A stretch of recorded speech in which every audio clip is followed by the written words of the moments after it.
My sister slept with my boyfriend while I fought for my life in the hospital after a car crash. She's practically a vegetable now. Why waste your life waiting? She told him. They married while I was learning to speak again. 11 years later, she ambushed me on the street, not knowing I had already set everything in motion. Hello everyone. Thank you for being here with me today. Before I begin my story, I'd love to know which city you're joining us from. Please feel free to share in the comments. Now, let me take you into this story. You know that feeling when you look at someone and you just know? That was me and Grant. It wasn't some lightning bolt, Hollywood kind of love. It was slower, warmer. Like sinking into a hot bath at the end of a long day. We met in our early 20s, just a couple of kids trying to figure out life, and we ended up figuring it out together. For 5.5 years, he was my person. My morning coffee, my late-night phone call, the one I'd text with the stupidest memes knowing he'd get it. Our first apartment was a tiny shoebox on the 3rd floor of a walk-up, with windows that overlooked a brick wall. We were so broke, but so happy. I remember us spending an entire Saturday trying to assemble a cheap IKEA bookshelf. The instructions were like hieroglyphics. I had the screws, he had the Allen key, and neither of us knew what we were doing. We got so frustrated, we ended up just sitting on the floor in a pile of particle board, laughing until we cried. He ordered a pizza, and we ate it right there on the floor, using the instruction manual as a placemat. That night, leaning against our lopsided, half-finished bookshelf, he'd said, "You know, even when things are a total mess, it's fun with you." That's what our love felt like, finding joy in the mess. I remember another evening, a few years later, in October. The air was just starting to get that crisp, smoky smell of autumn. We were walking through a park, kicking through piles of red and gold leaves like we were kids again. He stopped under a big oak tree, pulled me close, and the smell of his worn leather jacket was so familiar, so safe.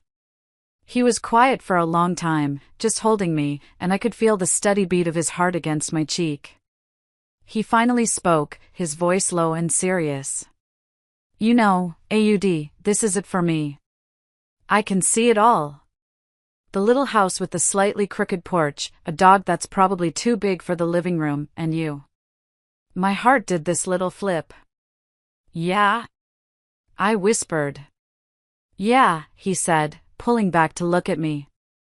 "I see you, sitting on the porch swing, maybe with a couple of kids running around in the yard, making a mess." He smiled. "I'm not saying it's all going to be easy. I know my job is up and down. But when I see that future, none of the scary stuff matters. Because you're in it. That's the only part that matters." We weren't rich. He was working a sales job with a commission-based salary that was unpredictable at best, and I was just starting out in graphic design. But none of that mattered then. We had each other. We mapped out our future like it was a road trip we couldn't wait to start. He was my rock, the steady beat in the chaotic song of my life. And I was his. I believed, with every fiber of my being, that nothing could ever break us. I was so beautifully, tragically wrong. My family, well, they were complicated. My younger brother, Miles, was my ally. Quiet, observant, but fiercely loyal. We had our own language of shared looks and inside jokes. My parents were parents. They loved me in their own way, but it was a love that came with a set of unspoken expectations. And then there was Meredith. My older sister. To the outside world, Meredith was perfect. Polished, ambitious, always knew the right thing to say. She had a good job in finance, a meticulously clean apartment, and a 5-year plan. She was the daughter my parents bragged about at dinner parties. Our relationship was fine. We weren't the kind of sisters who shared clothes and secrets. There was always a subtle competition there, mostly from her side. A little barb disguised as a joke, a backhanded compliment. She never seemed to approve of Grant. Not openly, of course. That wasn't her style. It was more in the little things. We'd be at my parents' house for Sunday dinner. The smell of pot roast would fill the air, and everyone would be laughing. I'd catch Grant's eye across the table and we'd share a small, secret smile. And Meredith would see it. Her own smile would tighten, just for a second. Then, she'd turn to him, her voice sweet as sugar. "So, Grant, how's the job? Still hitting those sales targets?" It was always about his salary, his stability. It was a performance for my father, who valued financial success above all else. One time, after he'd had a particularly rough quarter, she put her hand on my arm and said, loud enough for him to hear, "You know, Audrey, a man needs to feel stable. Love is wonderful, but it doesn't pay the mortgage." I remember the drive home that night was quiet. I finally asked him, "Does she bother you?" Grant just sighed, his hands tight on the steering wheel. "She just makes me feel like I'm constantly failing some kind of test I didn't know I was taking." I'd try to defend her. "She's just pragmatic, honey. She wants to make sure I'm taken care of." But even as I said it, the words felt hollow. A small part of me saw it for what it was. It wasn't concern. It was condescension. It was her way of reminding everyone that she was the successful one, the one who had it all figured out, while I was just in love. It felt like she was constantly pointing out his perceived flaws, his insecurities, holding them up to the light for everyone to see. I should have stood up for him more. I should have seen the pattern. But I loved my sister, and I wanted to believe she loved me back. The day it happened is a blur. A collage of shattered glass and screeching tires. I remember the blue sky, the sun warm on my face through the windshield. It was a Tuesday. I had a big client meeting that had gone surprisingly well, and I was driving home, feeling on top of the world. I had the windows down, and I was singing along, badly, to some song on the radio. I was thinking about what to make for dinner, thinking about Grant. The next thing I remember is a flash of red from my left. A horn blaring, a sound so loud it felt like it was inside my head, vibrating through my bones. I remember the horrifying, screeching sound of metal on metal. The world spun, a violent, chaotic tumble of green and blue and gray. Then, nothing. Just a deep, silent blackness. Waking up was not a gentle process. It was like surfacing from deep, dark water, gasping for air, my lungs burning. The world came back in fragments, in painful, disjointed snapshots. The rhythmic, insistent beeping of a machine next to my bed. The sterile, antiseptic smell that clings to every corner of a hospital, a smell I'll forever associate with terror.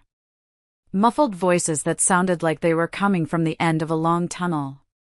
My first clear thought was pain. A dull, throbbing ache that started in my head and radiated through my entire body, a fire in my bones. I tried to open my eyes, but the lids felt like they were weighted down with lead. I managed a slit. The light was a physical blow, blindingly white. I saw blurry shapes moving around me. A nurse in blue scrubs, her face a mask of professional calm. My mom's face, streaked with tears, her mouth moving but no sound coming out. Grant. His face was ashen, his eyes wide with a horror I'd never seen before. And Meredith. She was standing right beside him, a hand on his back. In those first few days, I was a ghost in my own body, drifting in and out of consciousness. I'd hear snippets of conversations that made no sense. TBA, traumatic brain injury, swelling in the frontal lobe, long road to recovery, we don't know the extent of the damage yet, the words were just noise. My brain felt like a broken radio, catching only static and bits of phrases. One time, I came to for a moment and saw Meredith whispering something to Grant. He looked lost. Devastated. I thought she was just being a supportive sister-in-law to be. I was so naive. I remember the doctor standing at the foot of my bed, a clipboard in his hand, his face grim. He was talking to my family, but his words seemed to float right over to me, each one a tiny, sharp stone. The next few weeks are critical. Her cognitive functions could be affected. Physical therapy will be extensive. It's going to be a long and uncertain journey. Uncertainty. That was the word that hung in the air, thick and suffocating. It was the word that planted a seed of fear in Grant's heart. A seed that my sister was only too happy to water. I didn't know it then, of course. I was floating in a fog of pain medication and confusion, my days a meaningless cycle of nurses checking my vitals and my family's worried faces floating above me. But later, after everything came out, after the dust had settled and the truth was laid bare, I pieced it all together. I replayed every memory, every overheard whisper, and I finally understood what my sister did while I was lying in that hospital bed, fighting just to remember my own name. She saw her opportunity. She saw Grant, terrified and broken, watching the woman he loved reduced to a fragile, damaged version of herself, struggling to speak. And she moved in. Not like a vulture, but like a savior. She was the strong one, the stable one. She was there every single day, a pillar of calm competence. She brought him coffee. She learned the nurses' names. She talked to the doctors, asking sharp, intelligent questions, and then translated the medical jargon for my distraught parents. She handled the mountain of insurance paperwork. She made herself indispensable. And then, when she had earned his trust, she started her real work. It wasn't a single conversation. It was a slow, insidious poisoning of his mind, a campaign of psychological warfare waged in quiet waiting rooms and sterile hospital corridors. It was a masterpiece of manipulation. I can almost hear her voice, calm and reasonable, as she sat next to him, the smell of burnt coffee hanging in the air. "Grant, you have to be realistic. The doctors said it's uncertain. What if she's never the same person she was? Have you thought about that?" She would let that hang in the air, a terrifying possibility. Then, a day or so later, another little drop of poison. "You're so young. You have your whole life, your career, ahead of you. This is a lifetime of care. Are you prepared for that?" She made it sound like a question of logistics, of practicality. But it was a question designed to breed terror. She painted a picture of a bleak future for him. A future where he was a full-time caregiver, his dreams sacrificed at the altar of my recovery. His own financial instability, his shaky salary, became her weapon. How could you possibly afford the kind of care she's going to need? It's not fair to you. It's not fair to her, to be a burden on you like that. She made it sound like she was concerned for him. For me. But she was carving out a space for herself in the wreckage of my life. And Grant, in his weakest, most terrified state, started to listen. He saw the mountain of medical bills, the endless therapy sessions, the woman he loved struggling to form a sentence, and he was scared. Meredith didn't offer him comfort. She offered him an escape. The final step in her plan was the most depraved. She had chipped away at his loyalty, filled his head with fear and doubt. Now, she offered herself as the solution. She wasn't just an escape, she was a promotion. A life upgrade. A secure future, free of the messy, unpredictable reality of my recovery. I can picture the scene so clearly it makes my stomach turn. It's one of those long nights in the sterile hospital waiting room. The lights are buzzing overhead, the coffee is burnt, the chairs are molded plastic and deeply uncomfortable. He's probably staring at the scuffed linoleum floor, his mind a whirlwind of guilt and fear. And she's there, a calm, steady presence beside him. She probably put her hand on his knee, a gesture of comfort that was anything but. "Grant," she would have said, her voice soft and full of manufactured sympathy. "You deserve happiness.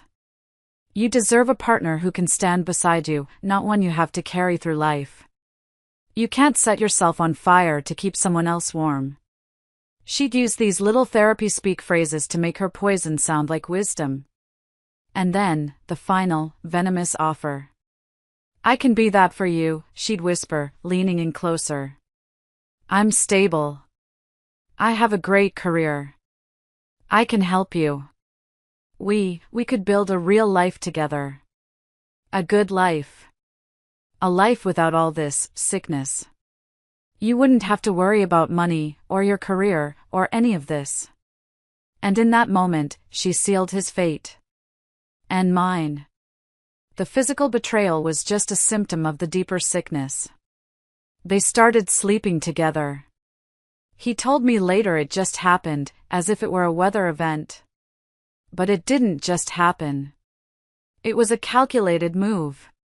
It was the consummation of her conquest, a way to bind him to her with a new layer of secrets and shame. It wasn't about love or passion. It was a transaction. A hostile takeover of my life. She saw vulnerability, and she exploited it with surgical precision. She took his fear and his weakness and twisted them into a decision. He convinced himself it wasn't a betrayal, but a mercy. A sad necessity. He chose the easy path she paved for him with her lies and ambition. He agreed to her plan. He agreed to leave me, the broken thing in the hospital bed, and marry my sister. The perfect, polished, whole version of what a partner should be.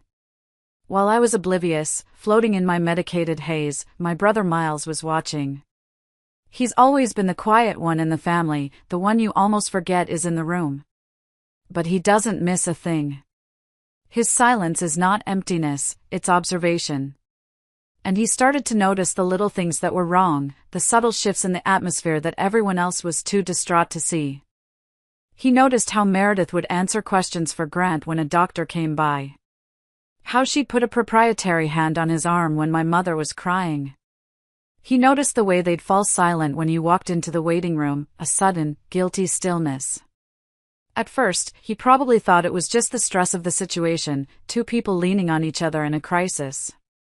But the feeling that something was deeply, fundamentally wrong wouldn't go away. It was a splinter in his mind. The breaking point came about a month after my accident. He went to Meredith's apartment to pick up some mail for our parents that had been sent there by mistake. She wasn't home, but she'd told him where the spare key was hidden. He let himself in, the air in her apartment cool and smelling faintly of lavender. And there, on her polished granite kitchen counter, sitting right next to a pile of bills, was a catalog from a high-end jeweler. It was open to a page of classic diamond solitaires, the corner of the page neatly folded down. He told me later that his first thought was confusion. Who was she engaged to? She hadn't mentioned anyone. Then, a cold dread washed over him. It started in his stomach and spread through his whole body. He started connecting the dots. The whispers in the hospital, the way Grant avoided his eyes for the past few weeks, the sheer amount of time they were spending together, alone. It couldn't be. It was too monstrous, too much like a twisted soap opera. He didn't wait. He didn't second-guess himself. He drove straight from her apartment to the hospital, his knuckles white on the steering wheel. He found Meredith in the cafeteria, calmly stirring a cup of tea, looking perfectly composed. He sat down opposite her and put the key to her apartment on the table between them.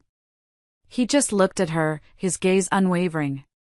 "What's going on, Meredith?" he asked, his voice low and steady. She tried to play dumb, to feign ignorance. "What are you talking about, Miles? You look upset." "The rings, Meredith," he said, pushing the key a little closer to her. "On your counter." "Who are you marrying?" He said. Her face went pale. The composure cracked, just for a second, revealing the ugly truth underneath. She tried to lie, of course. Some flimsy story about a guy from work, a whirlwind romance she hadn't told anyone about yet. But Miles didn't buy it. He just kept staring at her, his silence more damning than any accusation. He pushed. He kept asking questions until she finally broke. Her confession wasn't tearful or remorseful. It was cold and defiant. "It's for the best, Miles," she said, as if she were discussing a business merger. "It's what's best for everyone." He knew then.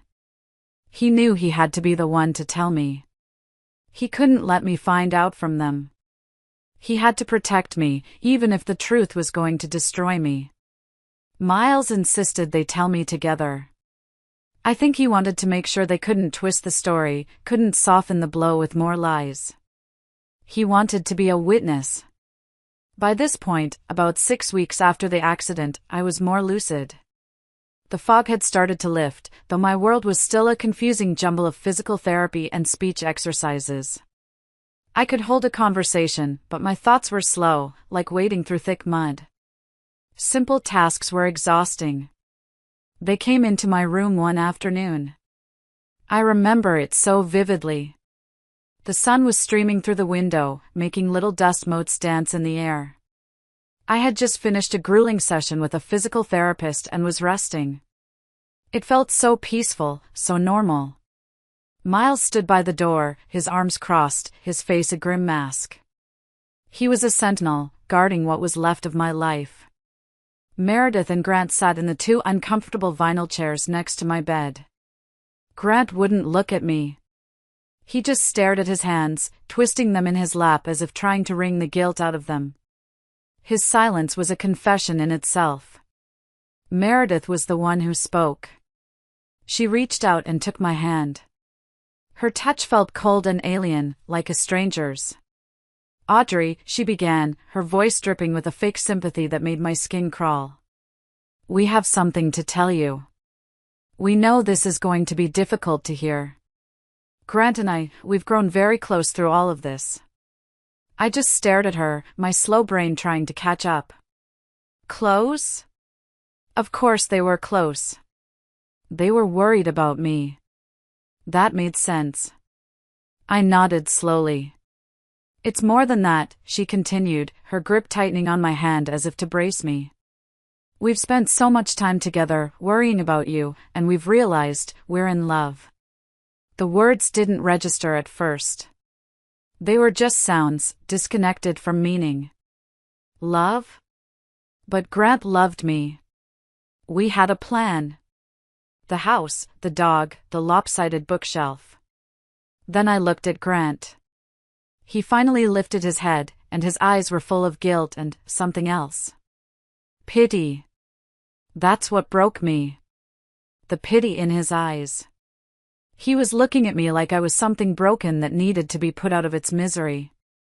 "We're getting married," Meredith said, her voice clear and steady. The final blow. She delivered it with the dispassionate air of a news anchor reading a report. I felt the air leave my lungs in a sudden whoosh. The beeping of the heart monitor next to me sped up, a frantic, panicked rhythm that matched the chaos exploding in my chest. I looked from my sister's triumphant face to my boyfriend's defeated one. The whole world just stopped. The dancing dust motes froze in the air. It was a betrayal so profound, so unthinkable, that my mind simply couldn't process it. It was like they were speaking a foreign language I couldn't comprehend. Married? My sister? And my Grant? It was a nightmare. I closed my eyes, praying with every ounce of my being that when I opened them, I'd be back in my car, humming to the radio, before the flash of red. But when I opened them, they were still there. And the nightmare was real. For a long moment, there was only the sound of the heart monitor. Beep. Beep. Beep. Beep. Faster and faster, a frantic alarm screaming into the silence. A nurse peeked her head in, her face a mask of concern, but Miles just gave a slight shake of his head, and she backed away, closing the door softly. My first coherent thought wasn't rage. It was a deep, bone-chilling cold. A numbness that spread from my chest out to my fingertips, as if my body was shutting down. I pulled my hand out of Meredith's. Her skin felt slick and foreign. I looked at Grant. I finally found my voice, and I was surprised at how steady it sounded, how devoid of emotion, even though everything inside me was shattering into a million tiny pieces. "Get out," I said.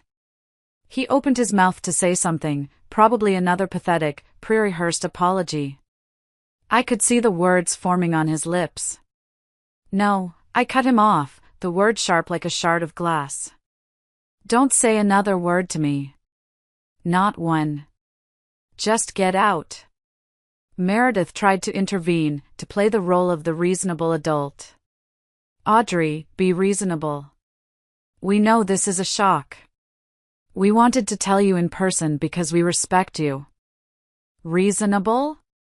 The numbness was starting to burn away, replaced by a hot, white-hot fury that licked at the edges of my shock. Respect me? I let out a sound that was half laugh, half sob. I looked at her, really looked at her, and for the first time in my life, I saw the predator behind the perfect, polished mask. You stood in this room, day after day, you held my hand, you told me I was strong, all while you were sinking your claws into my life and stealing it from me. There is nothing reasonable about that. I turned my full attention back to Grant. His face was a mess of shame and cowardice. Our future? The house, the dog? The lopsided bookshelf? Was any of it real? Or was it all just something to say? He just shook his head, unable to speak, tears welling in his eyes. But his tears meant nothing to me. They were for him, not for me. Get out, I repeated, each word a heavy stone I was throwing at them. Both of you. Get out of my room. Get out of my sight. Get out of my life. They finally stood up. Grant looked like a ghost, but Meredith, she had the audacity to look almost relieved. Like she had done her duty, delivered the bad news, and could now move on with her prize. As they walked out the door, with Miles staring them down the hallway, I said one last thing. My voice cracked, but it was full of a conviction I didn't know I had. Your wedding, your marriage, it's built on the ruins of my life. I will never, ever forgive you for this. I hope you're happy. I truly hope you get everything you deserve. Then I turned my head to the wall, staring at the bland, beige paint until it blurred through my tears. I didn't look back as they left, closing the door on 5.5 years of my life. You'd think that would be the end of it, right? That my family would rally around me, the victim of this monstrous, unthinkable betrayal. You would be wrong. The betrayal from Meredith and Grant was a sharp, deep wound. The betrayal from my parents was a slow-acting poison that seeped in afterwards. A few days after I kicked them out of my room, my parents came to visit. They brought flowers that smelled cloyingly sweet and a bag of magazines I had no interest in reading. They talked about my physical therapy, the weather, a story about a neighbor's cat, anything but the elephant in the room. Finally, my mother sat on the edge of my bed and took my hand. Audrey, honey, she started, her voice cautious and placating. We need to talk about Meredith and Grant. I pulled my hand away. There's nothing to talk about. They made their choice. I made mine. Now, don't be like that, my father chimed in from his chair by the window. He was using his let's be logical voice, the one that always set my teeth on edge. What's done is done. We can't change it. They're getting married in 3 months. We have to think about the family. I stared at him, incredulous. The family? What about me? I'm part of this family, aren't I? Or does that not matter when it's inconvenient? My mother started to cry, dabbing at her eyes with a tissue. It was her go-to move. Of course it matters, sweetie. But think of the embarrassment. The gossip. What will people say? We can't have a feud. You have to go to the wedding. You have to stand up there and smile and show everyone that we are a united family. I felt like I was going to be sick. They weren't worried about my broken heart. They were worried about their reputation. They were worried about what the neighbors would think. A few weeks later, after I was discharged and back in my lonely apartment, my mother showed up unannounced. She was holding a thick, cream-colored envelope. The wedding invitation. They wanted to make sure you got one personally, she said, her voice bright and fake. I don't want it, I said, not opening the door all the way. Audrey, Please, she begged, her voice cracking. Just come. For me. Don't make me choose between my daughters. You already chose, I said, my voice flat. You chose the one who didn't cause a scene. The one who makes you look good. She's your problem now. The argument that followed was awful. They pleaded, they reasoned, they guilt-tripped me. They told me I was being dramatic, that I needed to be the bigger person and move on. They didn't understand. They didn't want to understand. To them, my pain was an inconvenience, a messy complication in their perfect family picture. When my mother finally left, leaving the invitation wedged in my door, I felt more alone than I ever had in my entire life. The only person I had left, the only one who saw things clearly, was Miles. He was my only family now. The next few years were a blur of hard work and quiet determination. I threw myself into my recovery with a ferocity that surprised even my doctors. Every painful step in physical therapy, every frustrating session trying to find the right words that my brain couldn't quite grasp, was fueled by a single thought: I will not let them break me. I would not become the broken thing they left behind in that hospital room. I finished my treatments. The day I was finally discharged from outpatient therapy, I didn't feel triumphant. I just felt tired. I went home to my small, quiet apartment on the other side of town, a place I'd chosen specifically because it was far away from my parents and the life I used to have. The first few months were brutally lonely. I remember trying to cook dinner one night, a simple pasta dish, and I dropped the pot, sending spaghetti all over the floor. I just sank down onto the linoleum and sobbed, not because of the pasta, but because the silence in the apartment was so deafening. Slowly, painfully, I built a new life. I went back to work, taking on small freelance projects at first, then eventually finding a full-time job at a small design agency. I made new friends. I learned to live with the lingering effects of the TBI, a slight tremor in my hand when I was tired, a tendency to forget names right after I heard them. I learned to live with the gaping hole in my life where Grant and Meredith used to be. Miles was my rock. He was there for every milestone, big and small. He helped me move, his quiet presence a comfort among the chaos of boxes. He came over for pizza on Friday nights when the loneliness was too much, and we'd watch dumb movies until one of us fell asleep on the couch. He listened without judgment. He never once told me I should get over it. He just let me be. About 4 years after the accident, a friend from work dragged me to a party. I almost didn't go. The idea of small talk in crowds was exhausting. But I went. And that's where I met David.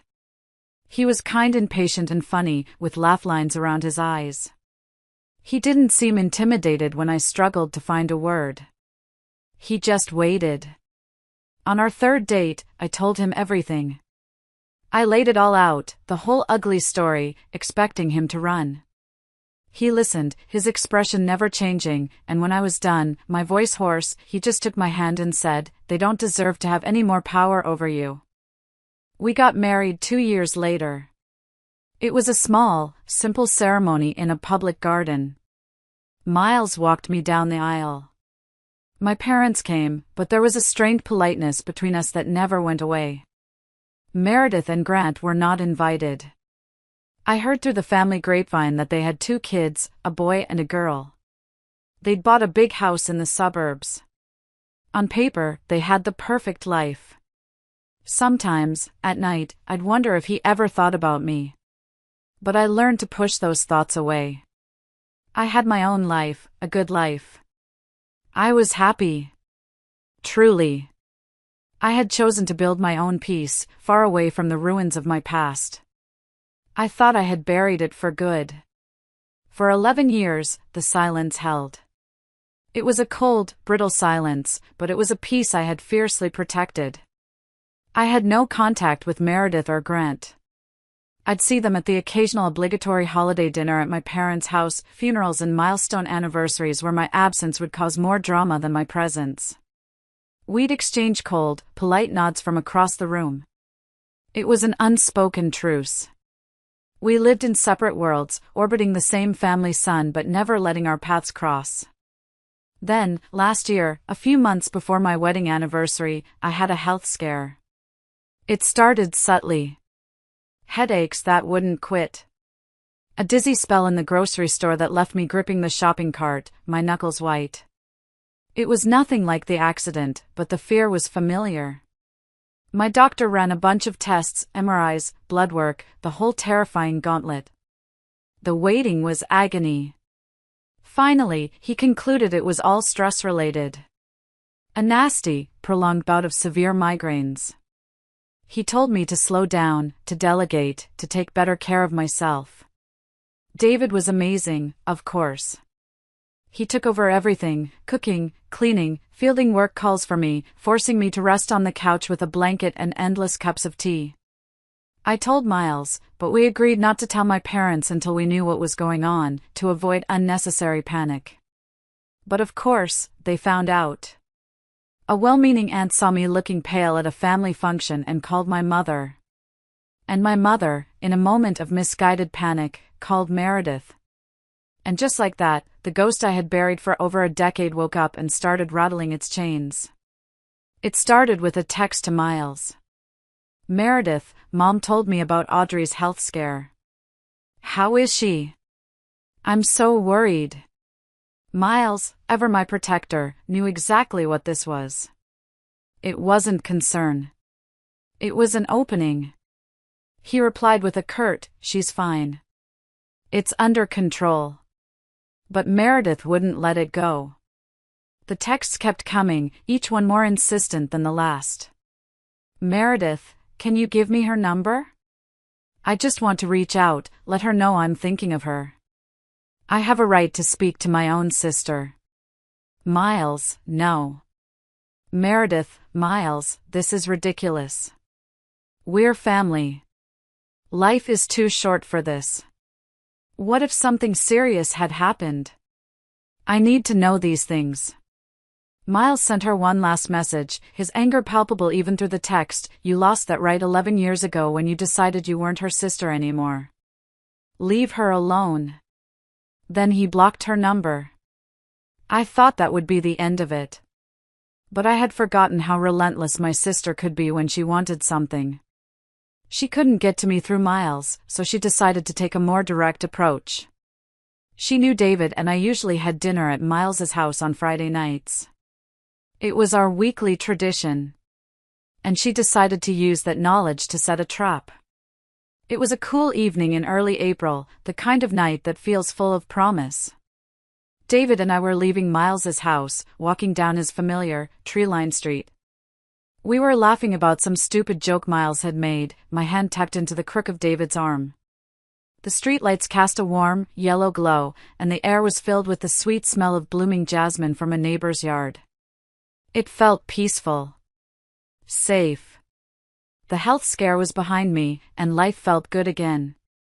As we walked towards our car, parked just a few houses down, a figure stepped out from the deep shadows of a large oak tree on the sidewalk. It happened so fast. One moment, there was just the empty sidewalk, and the next, she was there. My laughter died in my throat. My whole body went cold, a sudden, shocking iciness that had nothing to do with the night air. It was Meredith. 11 years had passed, but she looked almost the same. A little older, a few fine lines around her eyes that her expensive creams couldn't hide, but still perfectly put together. She was wearing a tailored beige coat that probably cost more than my first car, her hair in a sleek, professional cut. She looked like she had just stepped out of a boardroom. Audrey, she said, her voice smooth and practiced, as if we had just spoken yesterday. As if she had every right to be there, waiting for me in the dark. David instinctively stepped slightly in front of me, a subtle, protective gesture. His whole body had gone tense. Meredith, he said, his tone polite but firm as granite. I don't think this is a good idea. You should go. I just want to talk to my sister, she said, completely ignoring him, her eyes fixed on me. It was like he wasn't even there. I was so worried when I heard you were sick. Why didn't anyone tell me? I was out of my mind. The audacity of it stole my breath. The performance of it all. The concerned sister, wringing her hands with worry. She was trying to frame this as if she were the victim. The loving family member who was cruelly kept in the dark. "I'm fine, Meredith," I said, my voice tight, each word a struggle. "And we have nothing to talk about. Please move." I started to walk around her, pulling David with me, but she moved to block my path, her body rigid. "Yes, we do," she insisted, her voice losing its smooth edge and gaining a hint of desperation, of demand. "It's been 11 years. It's time to put this behind us. For the family. For my kids. They ask about their aunt, Audrey. They deserve to know their family." That was it. That was the line that snapped the fragile thread of my composure. Her kids. She was going to use her children, the children she had with my ex-boyfriend, as emotional leverage to force her way back into my life. The quiet peace I had spent a decade building was being threatened by the very person who had shattered it in the first place. And I wasn't going to let that happen. "My kids deserve to know their family," Meredith pressed on, her voice rising with a self-righteous indignation that made my blood run cold. She took a step closer, invading my space. "They see pictures of you from before, when you were kids. They ask why Aunt Audrey never comes to their birthdays, why she's not at Christmas. What am I supposed to tell them, Audrey? What lies do I have to make up because you're holding a grudge from over a decade ago?" I just looked at her. The sheer, unadulterated selfishness of her words was breathtaking. This wasn't about her kids. This was about her. She wasn't here for me. She wasn't worried about my health. She was here for herself. This was about sanitizing her past, creating a neat, tidy family narrative for her children, and I was the one messy detail she needed to erase. She wanted absolution without apology. "You're unbelievable," I said, the words coming out in a low, dangerous whisper that was all the more powerful for its quietness. "No, what's unbelievable is your stubbornness," she shot back, her voice growing louder, sharper. She was losing control of the narrative, and she hated it. "I made a mistake, okay? I admitted it. I was young and stupid. Grant was lost. We made a mistake. But it's been 11 years. People go through messy divorces with lawyers and custody battles and handle things more gracefully than this. You've moved on. You're happy. You have a wonderful husband. Why can't you just let it go? You need to, for your own good. Holding on to this anger, it's what's making you sick. It's toxic." She actually said that. She stood there, on a public street under a flickering streetlight, and tried to tell me that my body was failing because of the anger she had caused. That the consequences of her profound betrayal were a character flaw in me. She wasn't asking for forgiveness. She was demanding it. She felt entitled to it. She had stolen my life, and now she was back to steal my peace, claiming it was for my own benefit, a prescription for my health. The rage that I had kept locked away for so long, a sleeping dragon in the cave of my heart, began to stir. It was stretching its wings, and its claws were sharp. She had no idea what she was about to unleash. The dragon was awake. A hot flash crawled up the back of my neck, and the quiet suburban street seemed to pulse with the frantic, furious beating of my heart. David put a steadying hand on my back, but I barely felt it. "A mistake?" I said, my voice shaking with a rage so pure and cold it felt like ice. "You stand there, after ambushing me in the dark, and you call what you did a mistake?" I took a step towards her, closing the distance she had created. For the first time, I saw a flicker of genuine fear in her eyes. The polished mask was gone. She was seeing the real me, the one she had created in that hospital room. "You didn't just make a mistake, Meredith," I said, my voice rising, gaining strength with every word. "You plotted. You conspired. You waited until I was helpless, strapped to a hospital bed, my brain scrambled and my future uncertain, and you systematically dismantled my life. You preyed on my boyfriend's fear, you whispered your poison into his ear day after day, and you stole him from me when I was fighting for my life. That isn't a mistake. That's predatory. Her face went pale, her mouth opening and closing like a fish. That's not what happened, you're being dramatic. Don't you dare lie to me. I shouted, the sound echoing in the quiet street. Don't you stand here and try to rewrite history to soothe your own pathetic conscience. You didn't just sleep with my boyfriend. You waited until I was at my absolute weakest, when I couldn't fight back, couldn't even think straight, and you destroyed me. That wasn't a mistake. That was a choice. An evil, calculated choice. Tears were streaming down my face now, but they were tears of fury, not sadness. A decade of unshed tears. And you want forgiveness? You want a happy family reunion for your kids? Then you tell your kids the truth. You tell them you have no relationship with their aunt because you destroyed her. You tell them their happy little family is built on a foundation of lies and betrayal. That's the story you tell them. And you have the audacity, I spat, to talk about my health? To tell me I need to let it go for my own good? My health has nothing to do with anger and everything to do with the trauma you inflicted on me. By now, Miles had heard the shouting and had come outside. He stood on his porch, his phone in his hand, watching, ready to intervene. I will never, I said, jabbing a finger towards her, my whole body trembling. Ever. Forgive you. The happy, peaceful life I have now, I built it myself. Out of the ashes you left behind. You are not entitled to one single piece of it. You are not entitled to my forgiveness. You are not entitled to my peace. Now get away from me. She was speechless, her perfect composure shattered. She just stood there, gaping at me. Miles came down the steps, his face grim. You heard her, he said to Meredith, his voice cold as steel. It's time for you to go. When she didn't move, just stood there frozen, he raised his phone. Or I can call the police and have you removed for trespassing and harassment. Your choice. That finally did it. The threat of public humiliation. She shot me one last look of pure hatred and scurried back to her expensive car, driving off into the night. As the red taillights disappeared, I finally let out a breath I didn't realize I'd been holding for 11 years.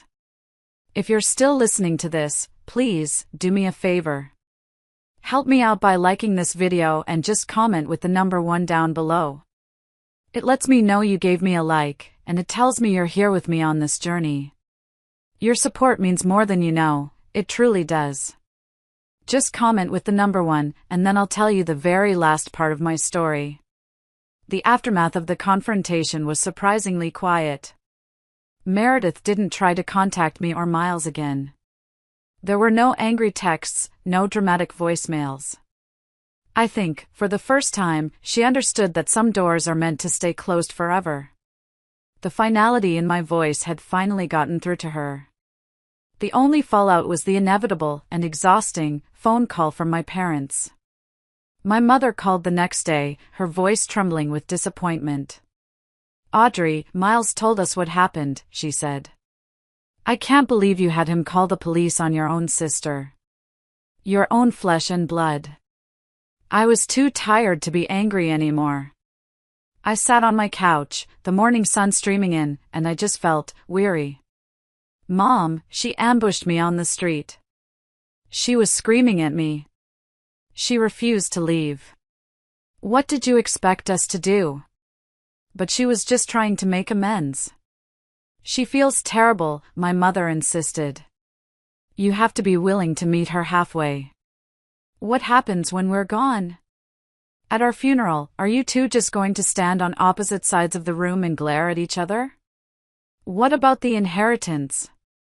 The house? This feud is going to tear everything apart. There it was. The real fear. Not our relationship, but the logistics of their death. The messy details of their will. I took a deep breath, and a strange sense of calm washed over me. Mom, the family was torn apart 11 years ago. I'm just living with the reality of it. My relationship with her is over. It has been for a long time. And honestly, I don't care about the inheritance. You can leave it all to her. I don't want it. I want peace. That's all I want. And my peace exists in a life where she is not in it.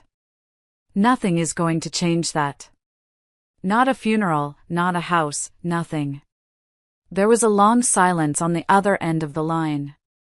I knew I had hurt her, but it was a truth that needed to be said. I had spent so many years trying to be the good daughter, the one who smoothed things over. But peace at the cost of my own well-being isn't peace at all. It's surrender.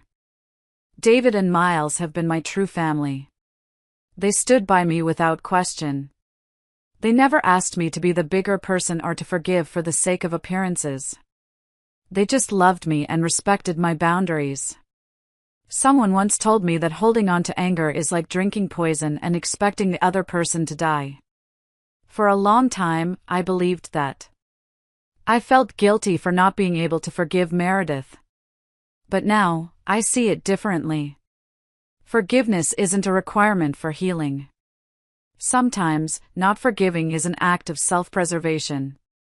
It's acknowledging that what happened was so damaging, so wrong, that there is no going back.